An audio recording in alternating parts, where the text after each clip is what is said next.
I just finished reading Submission by Michel Houellebecq. This book is French, though I read the translated version for obvious reasons. The book is rather infamous for its content, which is naturally why I chose to read it. And perhaps how you describe it says a bit about your attitude regarding it. I wanted to make a joke about how this was basically The Handmaid's Tale in France, except you replace the far right with radical Islam, assuming there's a difference. As such, many on the left don't like it.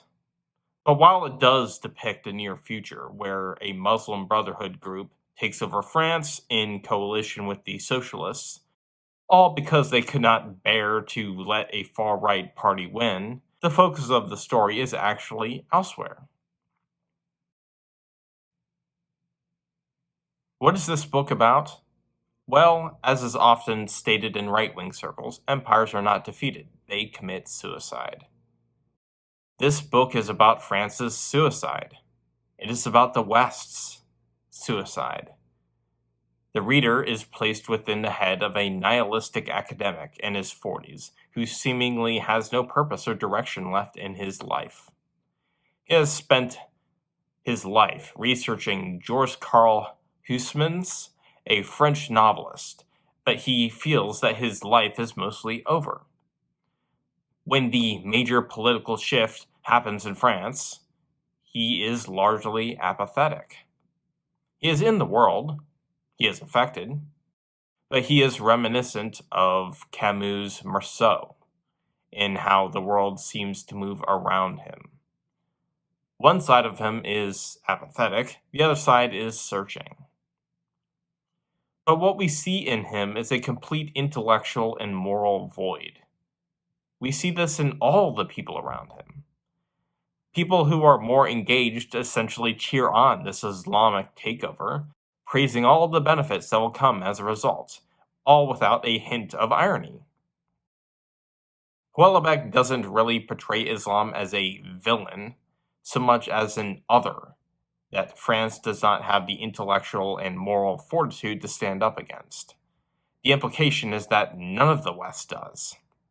They have lost God, they have lost Christianity, they have lost their identity, they have lost all defining features of what they are, and now they simply collapse before a civilizational force, one that is oppositional to everything they once were.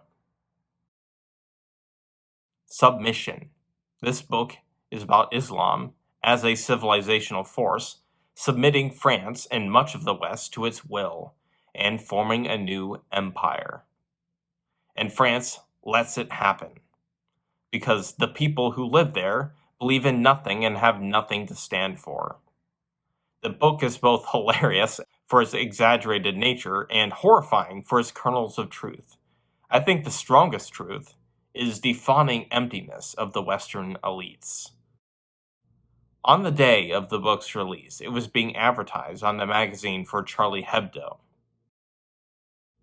Houellebecq's caricature was predicting the Islamic takeover by 2022, which is when this book is set. While this book was not the cause, it was the day that the infamous Charlie Hebdo attacks took place. Islamic militants killed 12 people because the magazine republished a picture of Muhammad.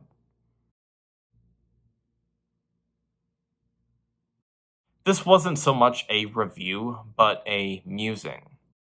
I found this book to be an incredibly compelling look into the current troubles that the West in general is facing. It perfectly captures the loss of identity, the loss of shared morality, and the ennui that people feel today. I think I will give this book an 8.5 out of 10. I have now released both volumes of The Paths We Have Taken, which is the first arc in the Broken Reality. This is my grim, dark, epic horror fantasy series. It takes the political intrigue of A Song of Ice and Fire, the abrasive characterization of Abercrombie, the long-term storytelling of One Piece, and the philosophical horror of the Second Apocalypse to explore the human capacity for cruelty. Check it out if you are interested.